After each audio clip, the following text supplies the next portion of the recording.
আসসালামু আলাইকুম। কেমন আছেন সবাই? আশা করছি কাছে দূরে যে যেখান থেকে আমার ভিডিওটি দেখছেন সবাই সুস্থ ও ভালো আছেন। আমি আসমাস লাইফস্টাইলে আরও একটি নতুন ভিডিও দেখার জন্য আপনাদের সবাইকে স্বাগত জানিয়ে শুরু করছি আমার আজকের ভিডিও। শ্বশুরবাড়িতে এই তো সকালবেলা ঘুম থেকে উঠে বাইরের ওয়েদারটা একটু উপভোগ করছিলাম।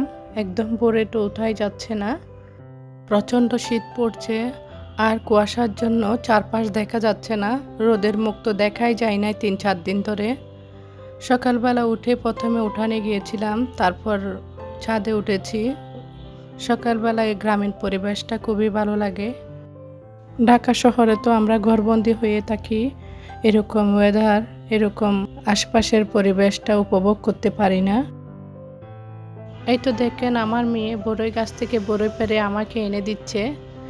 এই যে চাঁদের সাথে গাছটা লেগে পড়েছে, তো বড়ই খেতে ভালোই লাগে লবণ মরিচ দিয়ে ছাদে বসে।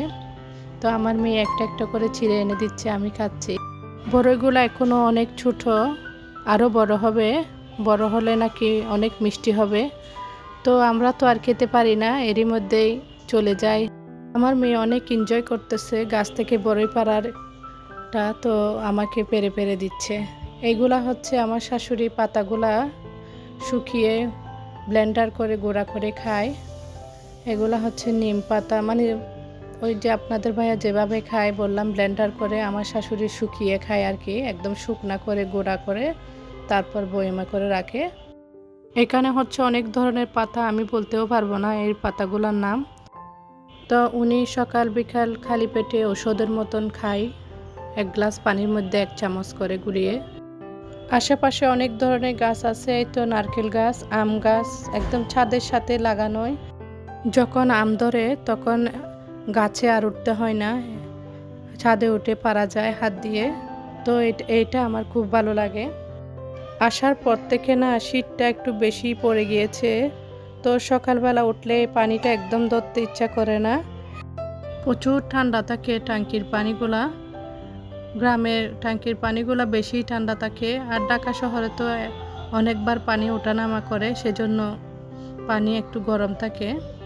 তো আর যাই হোক, এদিকে ঘোরাফেরা করে আমরা দুপুরের টাইমে বিয়েতে গিয়েছিলাম। হালকা একটু বাইরের দৃশ্যটা আমি ভিডিও করেছিলাম, আর ভিতরে খাওয়ার সময় করতে পারিনি। খাওয়ার সময় বলেন যে কোনো সময় ভিডিও করলে কেমন যেন আনইজি লাগে, তো মানুষ কি মনে করবে সেটা ভেবে আর ভিডিওটা করিনি। তো এদিকে খাওয়া দাওয়া শেষ করে আমরা বউয়ের সাথে কিছু পিক তুলছিলাম। আজকে শ্বশুর বাড়িতে বাইরের পরিবেশটা আপনাদের সাথে শেয়ার করলাম, ভিতরের কোনো কিছুই শেয়ার করতে পারিনি। ভিডিওটি এ পর্যন্ত। আল্লাহ হাফেজ।